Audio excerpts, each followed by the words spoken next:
Boa noite, meus queridos irmãos. Bom estar na casa do Senhor mais uma vez com toda a Igreja de Cristo reunida. Vamos abrir nossa Escritura Sagrada no Evangelho de Lucas. Evangelho de Lucas, vamos para o capítulo 7, meus irmãos, por favor.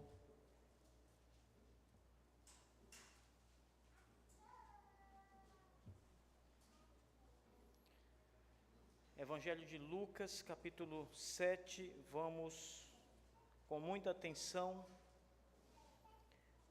A leitura começa no versículo 11 e nós vamos até o verso 17, meus irmãos.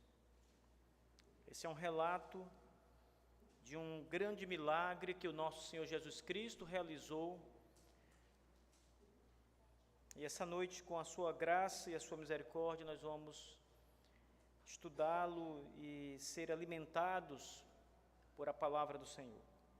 Lucas 7, versos 11 ao 17, a Escritura diz assim: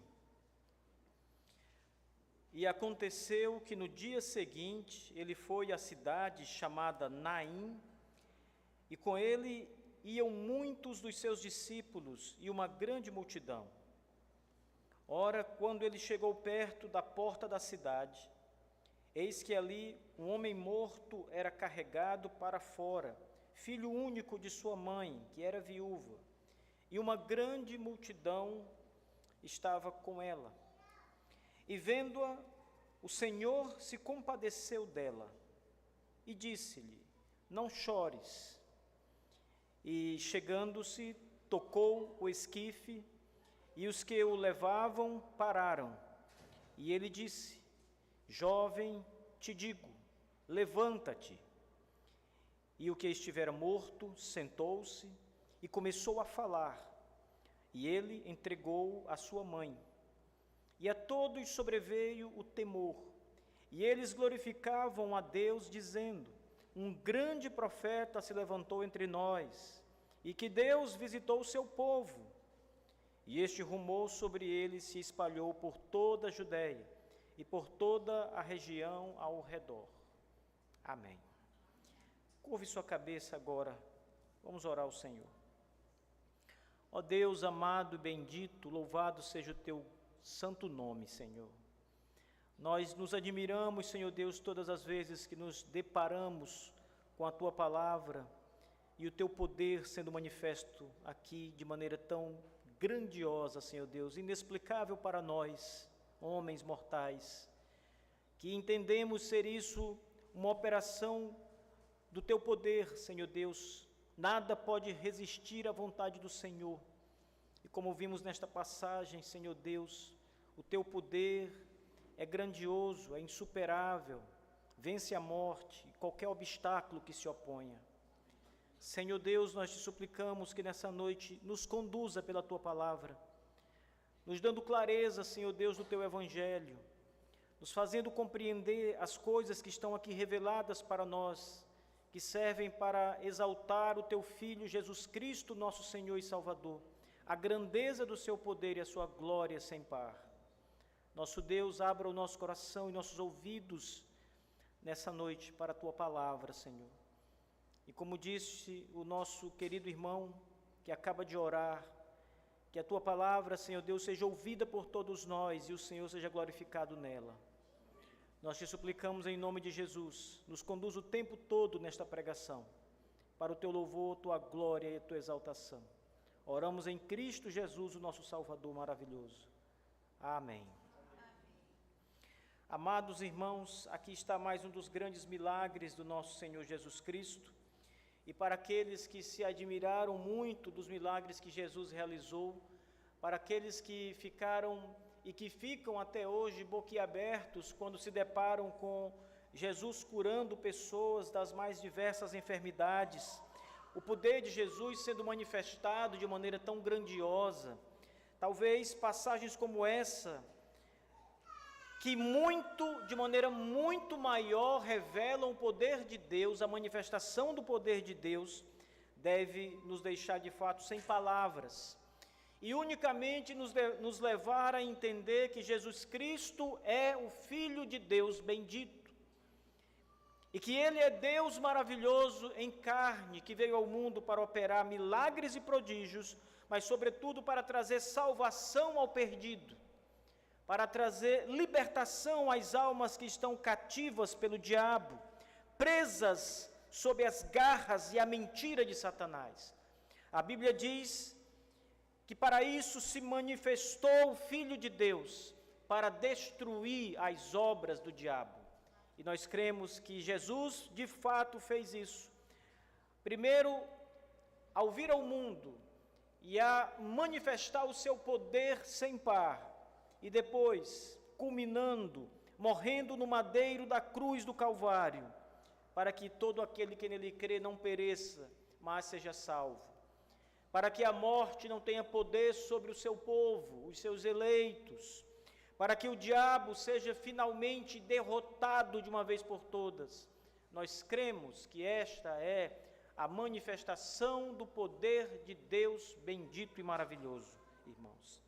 Essa história em particular deve nos chamar muita atenção, porque aqui nós temos muitas coisas acerca de Jesus que deve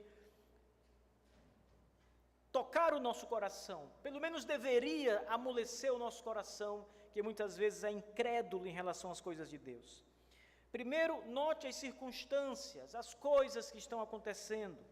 Jesus, ele estava a caminho, ele estava nas suas muitas jornadas. A vida de Jesus Cristo era uma vida de muitas jornadas.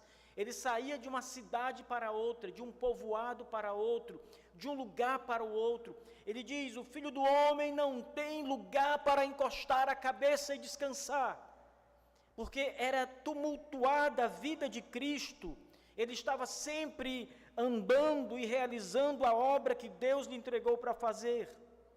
E nessa ocasião, o texto diz que ele estava em direção à cidade de Naim, passava nas suas circunvizinhanças. Se você voltar um pouco mais no capítulo 7, você vai perceber que Jesus, no dia anterior a este dia, o dia em que é narrada a história da viúva de Naim e do filho da viúva de Naim que volta a viver, um dia antes ele é chamado por um centurião romano para que Jesus cure o seu servo. Aquele centurião, diz o texto sagrado em Lucas 7, amava o seu servo. E ele também era um homem generoso que havia concedido, inclusive, recursos financeiros para que os judeus construíssem uma sinagoga. Mas o servo daquele centurião estava adoentado. E ele então envia homens até Jesus para que digam a Jesus que faça alguma coisa, se compadeça e cure aquele servo. O texto diz: e chegando eles junto a Jesus, suplicavam-lhe com muita instância, dizendo: ele é digno que faças isto, porque ele ama a nossa nação e nos edificou uma sinagoga. Então Jesus foi com eles, e quando já estava perto da casa, o centurião enviou-lhe amigos, dizendo-lhe: Senhor, não te incomodes, porque eu não sou digno que tu entres debaixo do meu telhado. Por isso, nem eu considerei-me digno de ir a ti, mas dize uma palavra, e o meu servo será curado.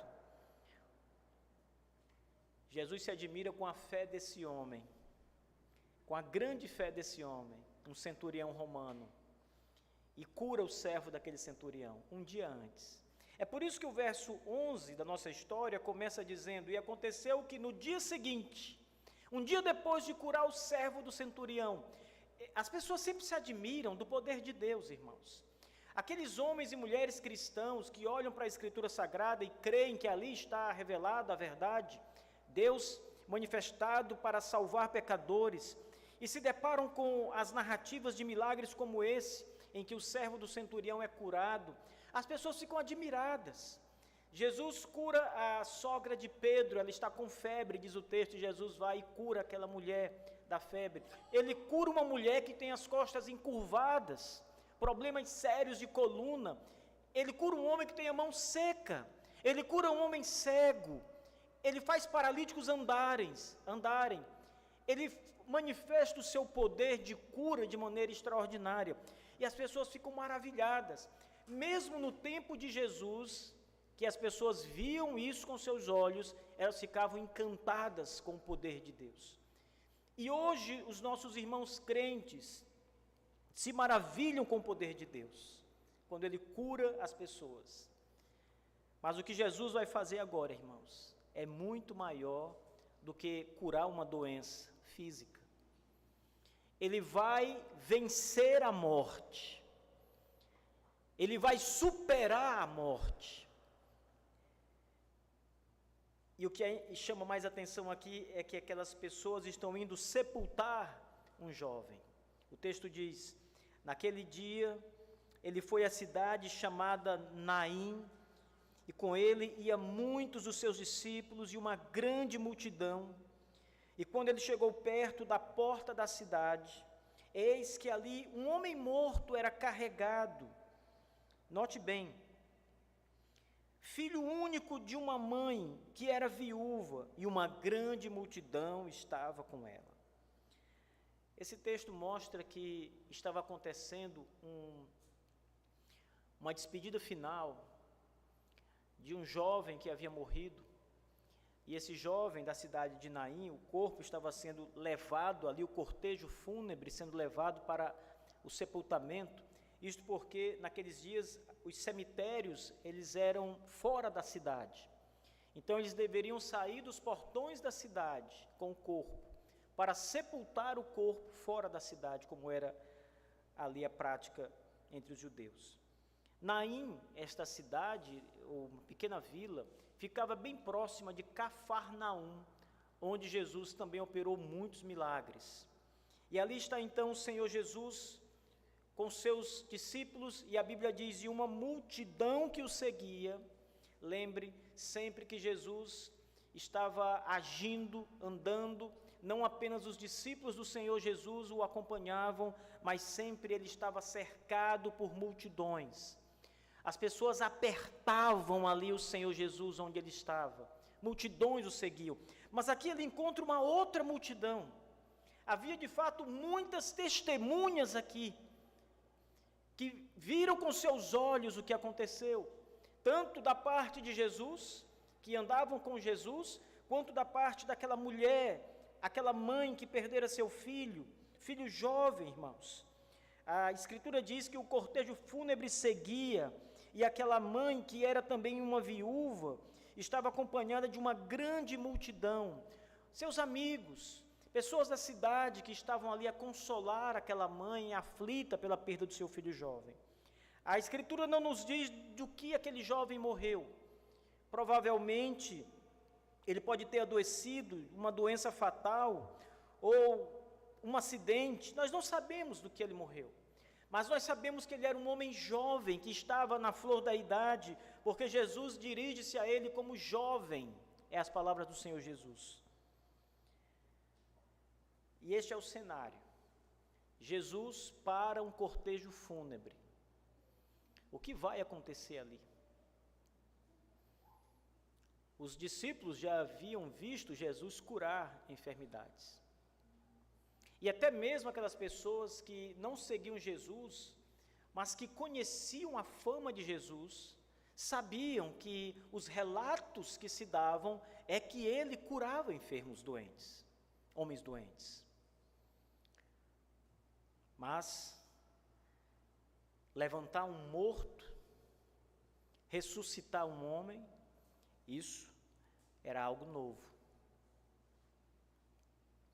E a cena de um cortejo fúnebre, meus irmãos, é uma cena muito triste.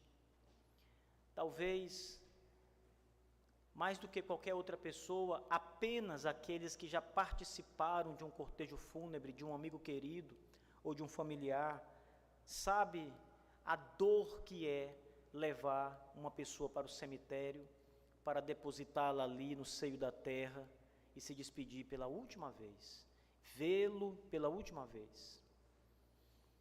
E Jesus sabe que aquela mulher está passando por essa dor. O texto diz, em relação à mãe desse jovem, que ela, além do mais, era uma viúva. A morte já havia visitado sua casa outra vez. O termo viúva, ele é um termo associado à morte, quer queiramos ou não. Sempre que você se depara com a mulher e você diz, olha, esta mulher é viúva, a morte vem à lembrança das pessoas. Ela perdeu o marido, a morte o tragou, o levou. O inimigo, a morte, chegou e fez o seu trabalho. A invencível morte humana aparece, faz o seu trabalho e se retira. O vizinho indesejado, como diz o puritano Matthew Henry, e ali estava a morte naquela casa mais uma vez. A mulher viúva, que já perdera o seu marido, o seu sustentador, o cabeça do seu lar, e agora perde o seu filho, e o seu filho provavelmente seria o esteio daquela casa, o seu filho provavelmente seria aquele sustentáculo que agora substituía o pai como o provedor daquela mãe, daquela família. Agora aquela mulher está sem ninguém, o seu filho está morto, o seu marido está morto, e ela agora vai no caminho do cemitério, em um cortejo, levando o seu jovem filho. Quanta dor havia no coração daquela mãe, meus irmãos. Note que as Escrituras também não dizem claramente que aquela mãe estava em pranto, em desespero. O texto apenas diz que uma viúva, o texto diz, eis que ali um homem morto era carregado para fora, filho único de sua mãe, que era viúva, e uma grande multidão estava com ela. Mas a Bíblia não relata o que aquela mãe sentia. É claro que nós podemos supor que a dor da morte é terrível, e ela estava em prantos, em desespero. Além disso, esse filho era o filho único daquela mulher. Aquela mãe não tinha outros filhos para ampará-la, para consolá-la, para abraçá-la, para encorajá-la, para dizer, mãe, nós estamos aqui, nós estamos com você, nós não vamos abandoná-la, nós estamos aqui para ajudá-la, para estar nossa família toda unida. Aquela casa estava completamente arruinada. Aquela mãe sabia da desolação que pesava sobre ela, mas Jesus também sabia. E um dos versículos mais extraordinários das Escrituras, meus irmãos, é o verso 13. Porque o verso 13 diz sobre Jesus, e vendo ao Senhor se compadeceu dela. Não chores, diz o nosso Senhor. Meus irmãos, aqui está aquele que verdadeiramente se compadece da dor do homem. Nós estávamos agora há pouco falando sobre a tragédia do Rio Grande do Sul e orando pelas pessoas que estão passando por esse terrível caos. Aqueles que estão acompanhando notícias sabem mais ou menos a miséria e a situação tão dramática que está se passando no Rio Grande do Sul. Eu tenho conversado com alguns pastores cujas igrejas foram destruídas ou cujas igrejas estão ajudando as pessoas que perderam tudo. E eles dizem que o que se mostra na internet não se compara com a realidade. Às vezes nós estamos num lugar e tiramos uma foto ou fazemos uma filmagem, mas quando você que viu a coisa pessoalmente mostra para alguém, você diz, olha, isso aqui não é como é de verdade. De verdade é muito mais lindo, é muito mais bonito, melhor. Porque a câmera, irmãos, ela acaba perdendo muito da realidade, ela captura ali um lance. Mas ver pessoalmente, estar, os seus olhos contemplarem a beleza da criação em algum lugar é bem diferente. Assim também é com as tragédias. Nós não conseguimos ver tudo o que se passa ali, toda a dor que está ali. Nós temos apenas um breve lampejo, uma breve amostra da dor que aquelas pessoas estão passando. E eu estava pensando, como sensibilizar as pessoas para isso? E às vezes é comum alguém dizer assim: olha, você quer saber o que eles estão passando? Ponha-se no lugar dele. Imagine que é você ali, imagine que aquela casa destruída é a sua casa, imagine que aquela família é a sua família, sua mulher, seus filhos, imagine que você mesmo está ali, passando por tudo isso. Mas eu creio, irmãos, que essa é uma boa maneira de pensarmos sobre a situação, mas não é a ideal, porque a maneira ideal é você, de fato, sentir a dor do outro, não se colocar no lugar do outro, porque isso acabaria mostrando que você se importa, porque é com você que está acontecendo. Mas quando você tenta olhar para o outro e ver a dor do outro, e sentir a miséria que o outro está passando, a aflição, a calamidade do próximo, e aquilo afeta seu coração, essa é a dor verdadeira, irmãos. E ainda assim não podemos senti-la como eles sentem, mas temos uma ideia aproximada. Aqui o nosso Senhor Jesus, que sonda os corações como ninguém é capaz de fazer, que não precisa se colocar no lugar do outro para sentir exatamente o que o outro está sentindo, mas que por ser Deus, sabe perfeitamente o grau de dor e de aflição, de angústia que tomava conta do coração daquela mãe que estava indo sepultar o seu filho, seu jovem filho. Por isso a Bíblia diz que o nosso Senhor Jesus se compadece daquela mulher, da dor daquela mulher, da miséria daquela mulher, da grande aflição, do desespero, de tudo que se apodera daquela mulher naquele momento. Ela estava nos momentos finais com o seu filho. Às vezes a gente acha que essa história é sobre o filho que morreu, e que o filho que morreu é o personagem principal, mas não é, irmãos. O personagem principal é Cristo, claro, porque todo o texto gira em torno do Senhor e do que Ele vai fazer, do que Ele vai dizer e de como Ele opera. Mas depois de Cristo, a personagem que chama a atenção é a mãe, é a dor da mãe. Veja, sondando perfeitamente o coração daquela mulher, sentindo a dor real daquela mulher, o nosso Salvador se compadece dela e consola, dizendo: não chores. Ah, irmãos, que consolo maravilhoso é esse que só o nosso Cristo pode nos dar. Quando Jesus diz a alguém, não importa a dor que ele esteja passando, não importa o tamanho do seu sofrimento, da sua agonia, mas quando Cristo mesmo diz: não chores, eu tenho certeza absoluta, meus irmãos, que essas palavras vão carregadas de poder consolador. Elas vão carregadas pelo Espírito Santo e penetram o coração da alma e fazem com que aquela alma desesperada repouse em consolo verdadeiro nas palavras do bendito Senhor Jesus. Isso já seria suficiente, irmãos.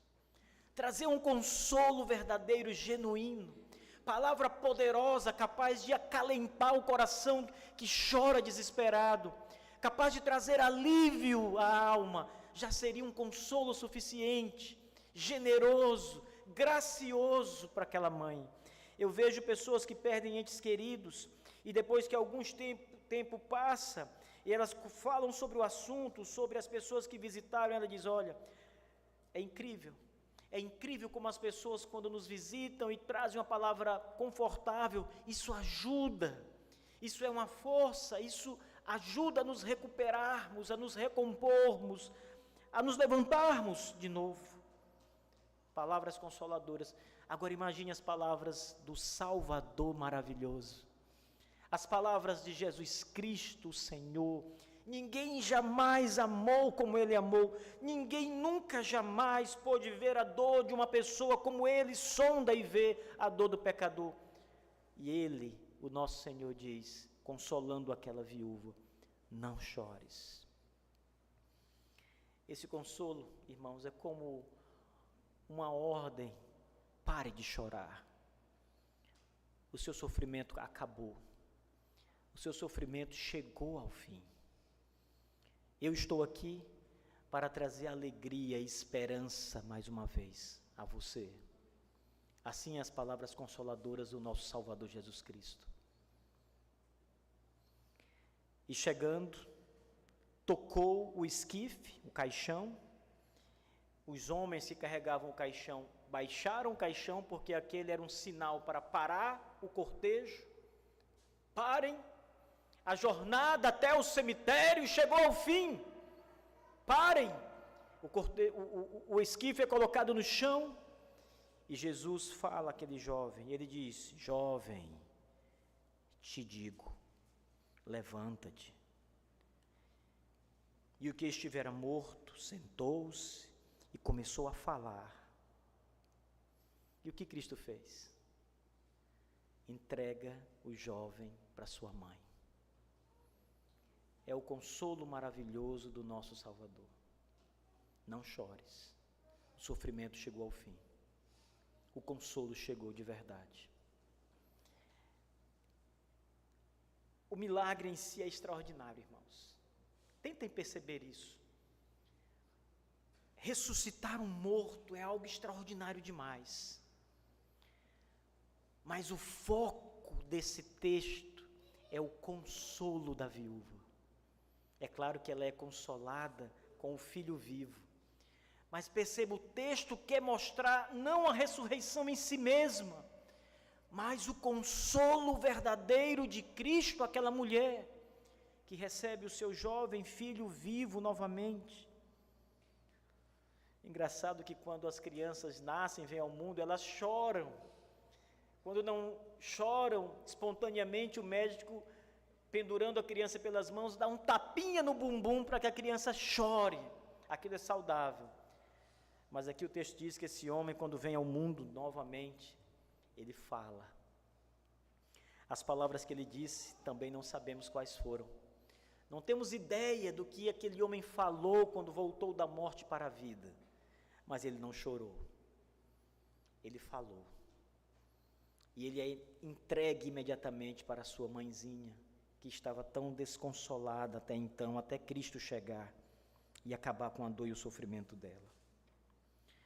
Se você crê que Jesus é poderoso para curar enfermidades, e nós cremos nisso, creia, irmãos, que Ele é poderoso para fazer muito mais do que o que nós pedimos ou pensamos. Aqui, a manifestação do Filho de Deus, de maneira maravilhosa, descrita pelo evangelista Lucas, deve chamar a nossa atenção. Porque, como eu disse, ele é o personagem dessa história. Tudo gira em torno dele. A Bíblia começa nessa história falando de Cristo. Ele estava vindo de outro lugar. Ele é o personagem. A viúva de Naim com seu filho morto entram na história de Jesus, mas ele é o personagem da história. Ele estava vindo do seu trabalho. No dia seguinte, ele foi à cidade de Naim, e com ele iam seus discípulos e uma grande multidão. Ele estava caminhando em direção à cidade de Naim.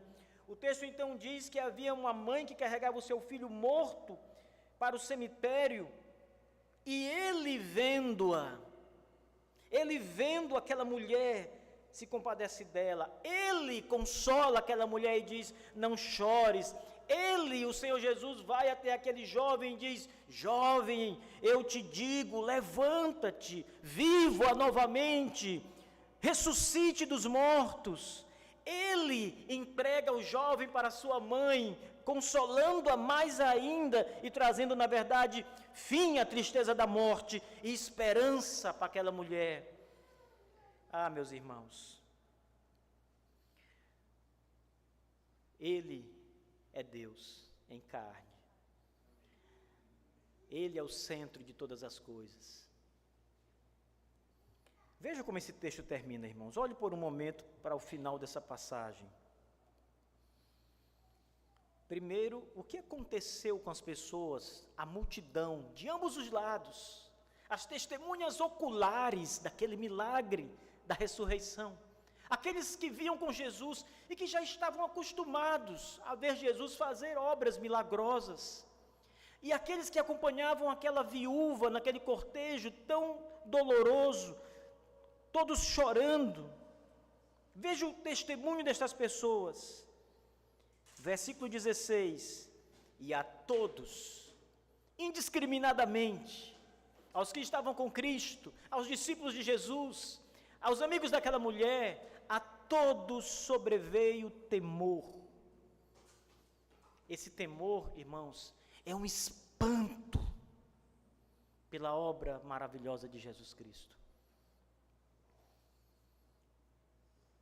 E veja o que eles diziam: glorificavam a Deus, dizendo: um grande profeta se levantou entre nós. Esse grande profeta que eles aqui falam, era o grande profeta que Moisés havia falado no Antigo Testamento, que seria levantado por Deus, um profeta maior do que Moisés. E Moisés se referia ali a o profeta de Deus, Cristo, o Messias. E aqueles homens, quando veem esse milagre, é isso que eles estão dizendo: o profeta foi levantado em nosso meio, o Messias, Jesus Cristo, o Senhor, ele foi levantado por Deus. E então eles glorificavam a Deus, dizendo: um profeta, um grande profeta se levantou entre nós, e Deus visitou o seu povo.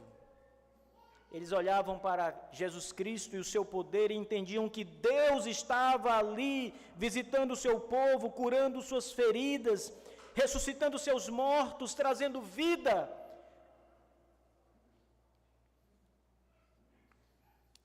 Essa história se espalhou por toda parte, diz o verso 17.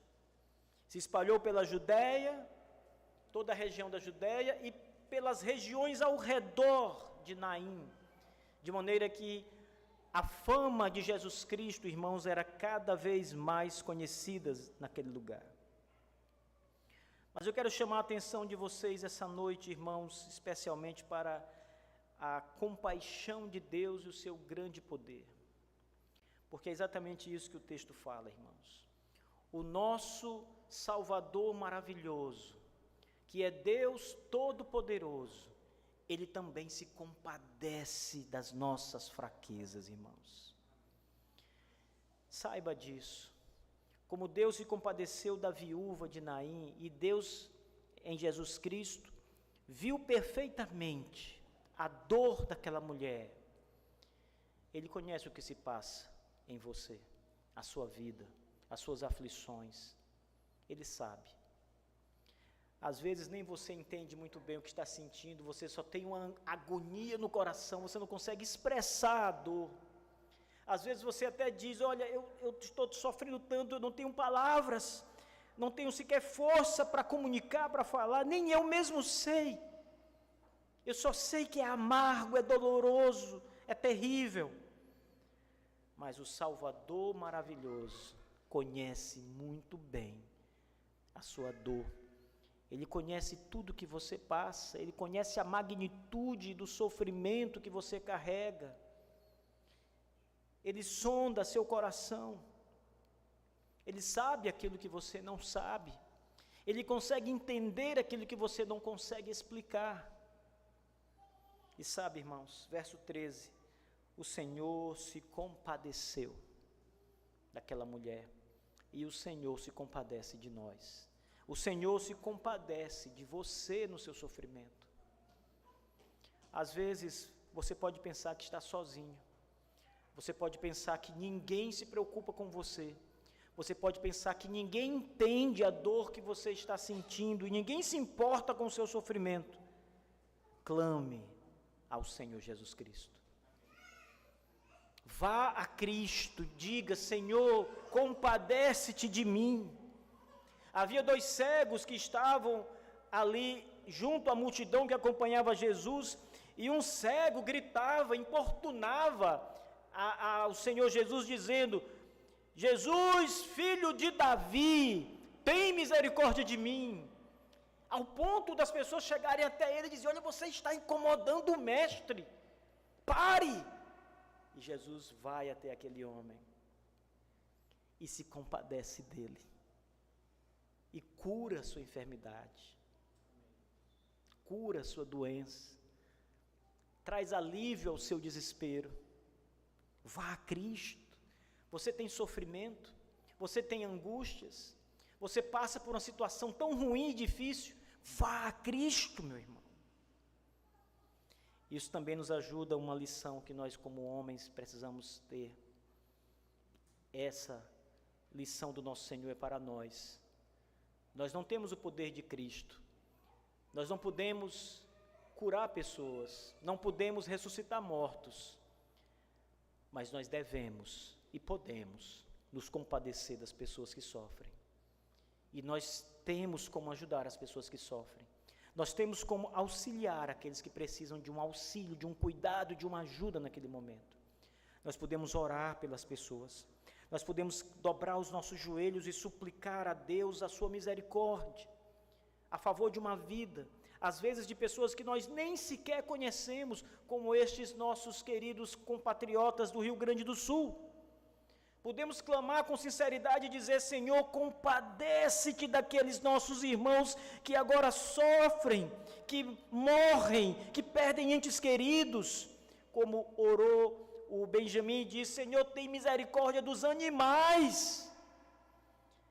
Há muita dor e sofrimento ali, irmãos, que ultrapassa a esfera humana. Os animais estão sofrendo. Eu vi um vídeo hoje, irmãos, que me partiu o coração. Um grupo pequeno estava num barco navegando no meio da cidade, entre os prédios, e de repente eles veem um cachorro nadando. Há quantos dias esse animal está nadando, se segurando talvez em um pedaço de madeira de alguma coisa, para recuperar suas forças? Mas quando ele vê o barco, ele nada em direção ao barco. Um pitbull, e aquele cachorro fica tão dócil, as pessoas arrancam o cachorro da água, abraçam o cachorro, e ele quer ser cuidado. A Bíblia diz que Deus se compadeceu da grande cidade de Nínive, com seus mais de 200.000 habitantes, e dos animais daquela cidade. Então, meus irmãos, aprendam a ter a compaixão de Jesus, a se compadecer como o nosso mestre se compadecia da dor e do sofrimento. Todas as pessoas que buscaram Jesus verdadeiramente com aflição, todas Jesus curou suas enfermidades, todas Jesus trouxe consolo. Ele não rejeita aquele que o procura. Nós devemos ser como o nosso mestre, sermos cheios de compaixão, de misericórdia. Irmãos, nós também somos como aquela viúva muitas vezes. E a dor nos atinge, como eu falei agora há pouco. Nós sentimos as mesmas coisas que todos os homens sentem quando a tribulação nos alcança. E não há outro caminho a seguir, outro caminho seguro a seguir, se não buscar a Cristo, o Senhor Jesus Cristo. Porque o que nós temos nessa história é a revelação de um Salvador maravilhoso, bondoso, misericordioso, poderoso, Deus em carne, que opera grandes coisas. Vá a Ele. Você que crê em Jesus, vá a Ele cada vez mais, confiante. Imite os passos do seu mestre. Tenha a mesma compaixão do seu mestre. Seja como Ele, um discípulo de Jesus. Faça como Ele fez, ame como Ele amou. E você que não ainda conhece a Cristo de maneira salvadora, olhe para Ele e viva. Abandone seus pecados, seja qual forem, e viva. E receba de Jesus salvação. Se você for a Cristo, Ele receberá você. Um velho pregador disse que Jesus morre com os braços abertos, pregados no madeiro, e isto simboliza Jesus esperando as pessoas irem até Ele. Todo aquele que for a Cristo, Ele está de braços abertos esperando para salvar, consolar, ajudar e ser o benfeitor delas. Vá a Cristo. Não há outra esperança. Políticos não são a esperança. O homem não é a esperança. Os projetos sociais não são a esperança. Cristo é a esperança da glória, irmãos. Vá a Cristo pela fé, creia em o nome do Senhor Jesus Cristo, o Filho de Deus, que se fez carne e foi enviado ao mundo para salvar o pecador. Se você crer, eu posso garantir a você, você será salvo. Mas se você não crer, você será condenado eternamente. E todo sofrimento, e lamento, e tristeza, e dor, e angústia que você tem no coração, não pode ser comparado à dor e o tormento eterno do inferno. E o nosso Senhor Jesus foi enviado ao mundo para que você não seja condenado ao inferno. Por isso, creia nele. Entrega o teu caminho ao Senhor, diz o salmista. Confia nele. Guarde essas palavras. Confia nele e o mais ele fará. Jesus disse: sem mim nada podeis fazer. Não há nenhuma esperança sem Cristo, irmãos. Nada sem Cristo. Com Cristo você tem tudo, mas sem Cristo você não tem nada e você não é nada sem Ele. Por isso, creia em Jesus Cristo, nosso Senhor. Vamos ficar de pé. Por favor, curve sua cabeça por um instante. Vamos orar ao Senhor, o nosso Deus. Pai bendito, nós nos achegamos em oração a Ti, Senhor, em o nome de Jesus Cristo, Teu Filho e nosso Salvador. Primeiro, Senhor Deus, para Te agradecer pela graça que foi nos dada na morte de Jesus no Calvário. Nós Te agradecemos pelo sangue do nosso precioso Jesus derramado por nós naquele madeiro para curar as nossas chagas pecaminosas, limpar completamente nossa alma e nos dar a vida eterna. Senhor Deus, nós Te agradecemos por essa noite, por termos o privilégio de ouvir sobre a compaixão e a misericórdia de Jesus Cristo, Teu Filho. Como Ele se compadece, como Ele é poderoso para mudar a situação. Louvado seja o Teu nome, Senhor Deus, por nos dar tão maravilhosa graça em Cristo Jesus, o nosso Senhor. Ó Deus amado, bendito, toma nossos corações, Senhor, essa noite, e opere neles, Senhor Deus, de maneira salvífica, poderosa, edificando o coração dos crentes, fortalecendo o Teu povo, Senhor Deus, que chama pelo Teu nome, e salvando aqueles que não creem ainda em Jesus, aqueles que ainda não fizeram este compromisso de fé com Cristo, cujos corações ainda não foram trocados pelo divino cirurgião, cujos olhos ainda não foram abertos e ainda padecem nas trevas sem luz. Deus te compadece, Senhor. Salva os perdidos, Senhor Deus. Que a Tua compaixão, Senhor Deus, seja derramada aqui, hoje, Senhor Deus, e agora.